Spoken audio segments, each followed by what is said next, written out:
President Trump's feud with Republican Senator Bob Corker, sparking concerns about the White House effort to overhaul the tax code. In a meeting with Henry Kissinger today, President Trump brushed aside those concerns when asked if the Corker feud will hurt his tax effort. I don't think so at all. I think we're well on our way. The people of this country want tax cuts. They want lower taxes. We're the highest taxed nation in the world. Our companies are not leaving so much now because we have them coming back. Bloomberg's chief Washington correspondent Kevin Cirilli joins us now from Capitol Hill. So that was an interesting change in strategy where the president doesn't respond to Bob Corker after a Twitter feud earlier in the week.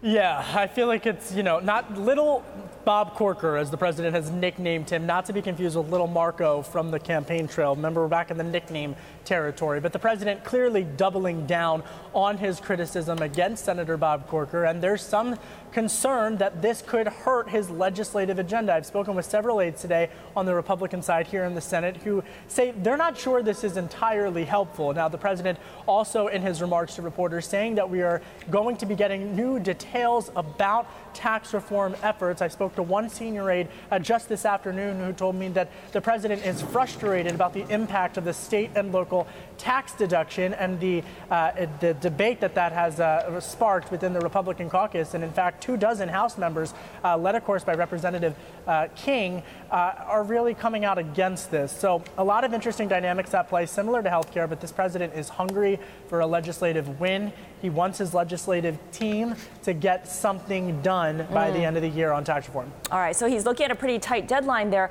I wonder, though, Kevin, what kind of indications has Bob Corker given on tax policy? If he doesn't have to worry about re-election and when he speaks, when he votes, what do we know about his red lines, in particular, when it comes to tax legislation?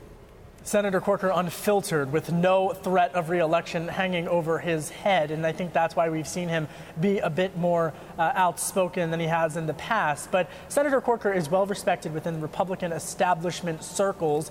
He has served on a host of top committees, ranging from foreign relations, and the Senate Banking Committee at one point. So I think that when you look at his fiscal record, he has frequently advocated for fiscal restraint, but quite frankly, there are many other conservatives here who have are a bit more fiscally conservative than he has been perceived to be. I think the big takeaway from all of this is his concerns about foreign policy, in particular on North Korea and Russia, and that's what I really think is driving this political feud.